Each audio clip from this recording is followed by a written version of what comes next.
Bonjour et bienvenue sur les Vitamines du Royaume pour cette 4e vidéo sur la série Les Vérités Bibliques. Aujourd'hui, nous allons être bénis, mais le thème est un thème très important. C'est l'obéissance à la parole n'est pas une option. Tout d'abord, j'aimerais préciser que nous sommes bel et bien sous la grâce et non plus sous la loi.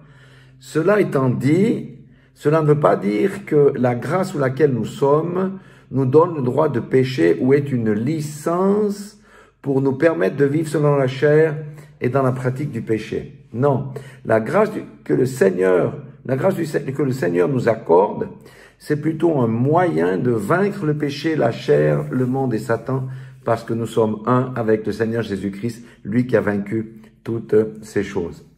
Alors, concernant l'obéissance, regardons dans l'Ancien Testament, je prendrai un seul verset, 1 Samuel 15, 22, où Samuel dit à Saül, « L'Éternel trouve-t-il du plaisir dans les holocaustes et les sacrifices, comme dans l'obéissance à la voix de l'Éternel? Voici, l'obéissance vaut mieux que les sacrifices et l'observation de sa parole vaut mieux que la graisse des béliers. » Amen. Donc, dans l'Ancien Testament, déjà, l'obéissance à la voix de l'Éternel et l'observation de sa parole valaient mieux que l'exécution précise de tous les rites qu'on pouvait avoir, tous les rites religieux et tous les sacrifices. Sous la grâce, nous n'avons plus besoin de faire les sacrifices ni de respecter les rites.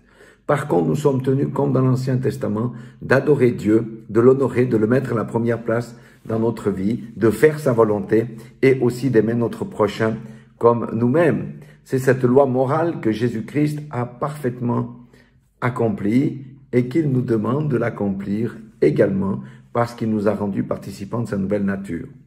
Donc, les instructions de Jésus se sont manifestées comment? Je vais vous lire un verset dans Jean 14, 21. Jésus dit, « Celui qui m'aime vraiment, c'est celui qui retient mes instructions et s'applique à les observer.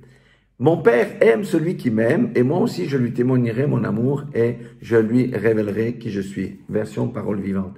Ici, nous comprenons que celui qui retient les instructions et qui les applique, c'est celui qui aime Dieu et qui aime Jésus. Et celui qui aime Jésus, ben Dieu l'aime aussi.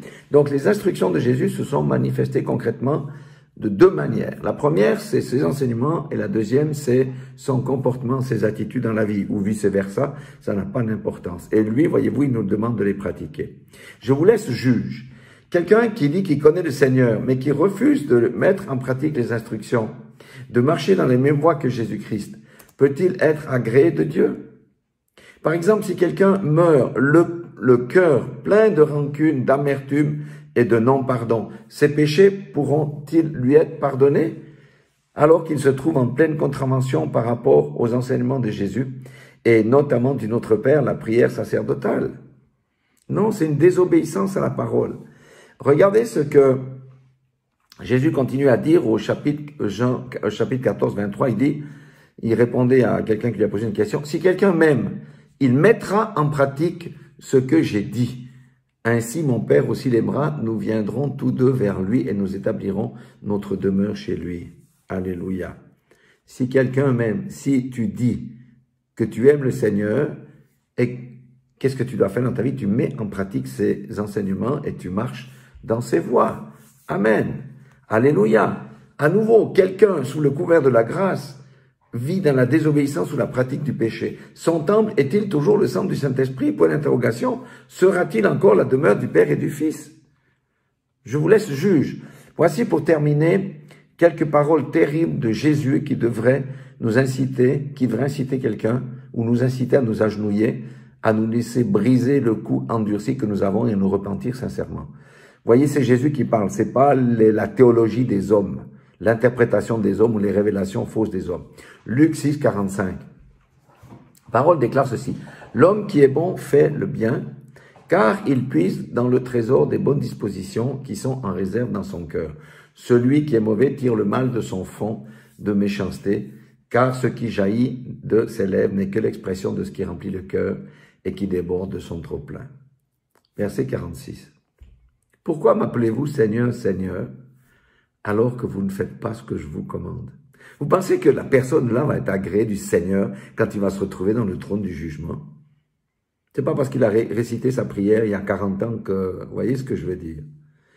2 Timothée 2, 19 nous dit ceci. « Dieu a pourtant lui-même posé les fondations de son édifice et elle reste inébranlable. Ce que Jésus a posé, on ne peut pas le changer. Hein? Portant de part et d'autre les fondations en guise de sceau, les inscriptions suivantes. Le Seigneur connaît ceux qui lui appartiennent et qu'il se détourne du mal celui qui affirme appartenir au Seigneur. Ça règle la chose. Peut-on vivre indéfiniment dans la désobéissance et dans la pratique du péché sous le couvert qu'on est sur la grâce? Absolument pas. Les paroles de Jésus vont nous recaler au dernier jour. Dans Matthieu 7, 21, il dit quoi? Il dit, pour entrer dans le royaume des cieux, il ne suffit pas de me dire Seigneur, Seigneur. Il faut accomplir la volonté de mon Père Céleste. Et comment on accomplit la volonté du Père Céleste? En obéissant. Hein, parce qu'au jour du jugement, nombreux sont ceux qui me diront, Seigneur, Seigneur, nous avons annoncé le message de Dieu en ton nom, nous avons chassé les démons en ton nom, nous avons fait beaucoup de miracles en ton nom, n'est-ce pas? Et cependant, il me faudra leur déclarer formellement, je ne vous ai jamais connu, vos actes sont mauvais, ils sont contraires à la loi de Dieu, allez-vous-en. Et voyez, Apocalypse 20, 15, met le sceau à tout ce qui vient de dire, quiconque ne fut pas trouvé écrit dans le livre de vie fut jeté dans les temps de feu.